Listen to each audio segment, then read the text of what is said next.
বৃহৎ অর্থনৈতিক ক্ষতি এবং খাদ্য ও জ্বালানি বৃদ্ধির কারণে দরিদ্র পরিবারগুলো নিত্য প্রয়োজনীয় পণ্য কেনার সামর্থ্য কমে যাচ্ছে। এ সংকটের সবচেয়ে বেশি ক্ষতিগ্রস্ত হচ্ছে দরিদ্র পরিবারের শিশুরা। ফলে চলতি বছরের শেষ নাগাদ বিশ্বে 2,34,00,000 শিশু অর্থনৈতিক দরিদ্রের মধ্যে পড়তে পারে বলে সতর্ক করেছে জাতিসংঘের শিশু বিষয়ক সংস্থা ইউনিসেফ। বৃহস্পতিবার প্রকাশিত এক সংবাদ বিজ্ঞপ্তিতে সংস্থাটি এসব তথ্য জানিয়েছে।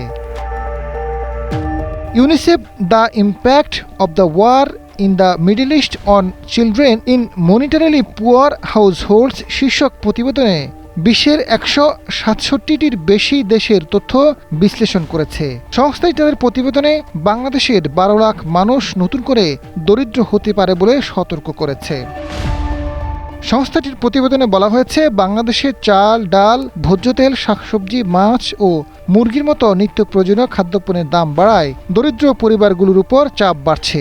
ফলে অতিরিক্ত প্রায় 12 লাখ মানুষ দরিদ্রতার মধ্যে পড়তে পারে। এ সংকট বহু বছরের অর্জিত অগ্রগতিকে ম্লান করে দিতে পারে। মধ্যপ্রাচ্যে চলমান উত্তেজনা এবং এর প্রভাবে সমুদ্র পথে পণ্য পরিবহন বিঘ্নিত হওয়ায় বৈশ্বিক অর্থনীতিতে নেতিবাচক প্রভাব পড়ছে।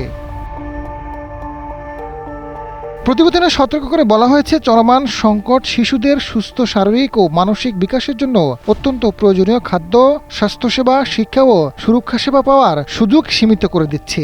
এ পরিস্থিতি মোকাবেলায় ইউনিসেফ শিশুদের সুরক্ষার জন্য বিভিন্ন দেশের সরকার, দাতা দেশ ও আন্তর্জাতিক আর্থিক প্রতিষ্ঠানগুলোর প্রতি আহ্বান জানিয়েছে।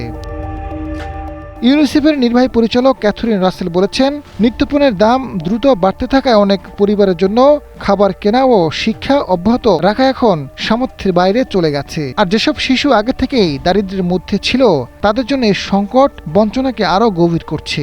এর প্রভাবে তাদের এমন ক্ষতি হতে পারে যার প্রভাব থাকবে সারা জীবন।